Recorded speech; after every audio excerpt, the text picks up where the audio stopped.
केंद्रीय पर्यटन मंत्री गजेंद्र सिंह शेखावत व राज्यसभा सांसद किरण चौधरी ने तोशाम क्षेत्र के गांव बापोड़ा, कुहाड़, बजीना ढानी माहू, रिवासा, छपार, रागडान, बदलवासा, जीतानवास, भानगढ़, हेतमपुरा सहित करीब 1 दर्जन गाँव में भाजपा प्रत्याशी श्रुति चौधरी के समर्थन में जनसंपर्क अभियान चलाया। इस दौरान विभिन्न गांवों में केंद्रीय मंत्री व राज्यसभा सांसद को ग्रामीणों ने मान सम्मान की सूचक पगड़ी पहनाकर व जगह जगह फूल मालाएं डालकर उनका भव्य स्वागत किया। इस अवसर पर ग्रामीणों को संबोधित करते हुए केंद्रीय मंत्री ने कहा कि कांग्रेस की भ्रष्ट सरकार के कार्यकाल में खर्ची और पर्ची का बोलबाला था। योग्य युवाओं को दरकिनार कर सिफारिशी लोगों को भर्ती किया जाता था। भाजपा सरकार ने अपने 10 साल के कार्यकाल में प्रदेश से खर्ची पर्ची जैसी बुराई को मिटा दिया है। आज योग्य युवाओं को रोजगार प्राप्त हो रहा है। समान विकास की वजह से प्रदेश में लगातार तीसरी बार भाजपा की सरकार बनेगी।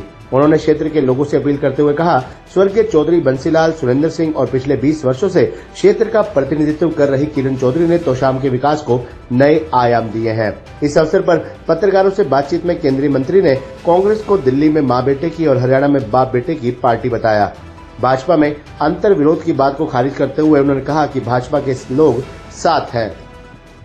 इस अवसर पर किरण चौधरी ने कहा कि क्षेत्र में जनसंपर्क के दौरान लोगों का भारी जन समर्थन प्राप्त हो रहा है। उन्होंने कांग्रेस पर निशाना साधते हुए कहा कि पार्टी शीर्ष नेतृत्व महिला सम्मान के प्रति चुप्पी साधे हुए है। शैलजा जैसी वरिष्ठ कांग्रेसी नेता के प्रति कांग्रेस नेताओं और कार्यकर्ताओं के बयान बेहद निंदनीय है। कांग्रेस पार्टी हमेशा दलित विरोधी रही है। कुछ गुंडा तत्वों को पार्टी ने महिला, दलित और पिछड़ा वर्ग का अपमान करने की खुली छूट दे रखी है। पहले अशोक तंवर के साथ मारपीट की गई और अब शैलजा जी को जाति सूचक शब्दों से संबोधित किया जा रहा है। सबसे बड़ी बात तो यह है कि कांग्रेस के किसी नेता ने इसका विरोध नहीं किया है। भूपेंद्र सिंह हुड्डा इस सारे घटनाक्रम में खुद शामिल है। इससे पार्टी का दलित विरोधी चेहरा उजागर हो गया है। इसके पश्चात दोनों नेताओं ने गांव कैरू में पार्टी कार्यालय का उद्घाटन किया। गजेंद्र शेखावत जी आए हैं, उन्होंने प्रचार किया, इसके बारे में आप देख ही रहे हैं, जबरदस्त प्रचार है और जो जो बातें उन्होंने कही हैं वो बातें हैं जो जनता को समझनी चाहिए कि आने वाले समय के लिए भाजपा सरकार ही जो है वो आगे चलकर जो है देश हित और प्रदेश हित को आगे बना सकते। श्रुति के प्रति जबरदस्त समर्थन आप लोगों को मिल रहा है। आज जिस गांव में पहले समर्थन कम रहते थे वहां भी आपको भारी समर्थन मिल रहा है, क्या लग रहा है?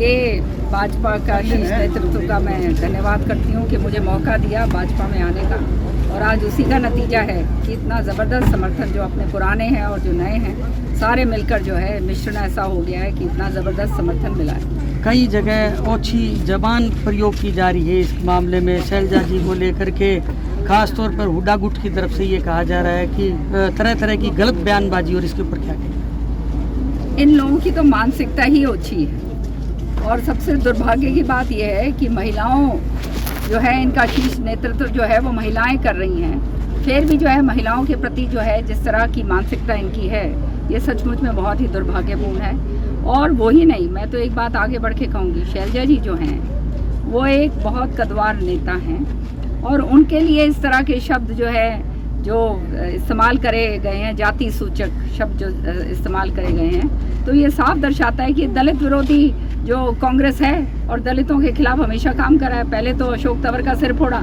अब शैलजा जी को इस तरह से जो है इतना मतलब इस तरह से जो है उनके प्रति जो शब्द इस्तेमाल कर रहे हैं। और सच्चाई है, दुख की बात सबसे बड़ी ये है कि आज तक किसी कांग्रेस के नेता ने खंडन भी नहीं करा। तो ये तो इसका मतलब ये है कि जान जान के ये हुड्डा के लोग जो हैं ये बात कहलवा रहे हैं। बीजेपी का चुनाव प्रचार के लिए आप तोशाम पहुंचे हैं, क्या लग रहा है, क्या माहौल है, इसके बारे में बताइए। देखिए, पिछले दिनों में चुनाव की प्रक्रिया प्रारंभ होने के बाद में मुझे अनेक बार हरियाणा में अनेक जगहों पर जाने का सौभाग्यपूर्ण अवसर मिला है। मैं एक बात पूरी जिम्मेदारी के साथ में कह सकता हूँ, हरियाणा के लोगों ने मानस बना लिया है। हरियाणा में हैट्रिक लगेगी, कमल खिलेगा और भारतीय जनता पार्टी की सरकार एक बड़े बहुमत के साथ में बनेगी। कांग्रेस का जहां तक सवाल है, कांग्रेस में काफ़ी बगावत रही है। बापू बेटा की पार्टी जो है ये एक विशेष नाम बन चुका है, क्या कहना है आप? देखिए, दिल्ली में कांग्रेस में माँ बेटे की पार्टी है और यहाँ बाप बेटे की पार्टी है। ये परिवारवाद का भूत जिस तरह से कांग्रेस के ऊपर सवार है और परिवारों को ही प्रमुखता देते हुए केवल परिवारों की ताकत बढ़ाने के लिए काम करने की जो नीयत है, उसके चलते हुए कांग्रेस रसातल पर पहुंची है। 10 साल एक बार सत्ता से बाहर रही है, एक बार फिर हरियाणा में पुराना इतिहास दोहराने वाले।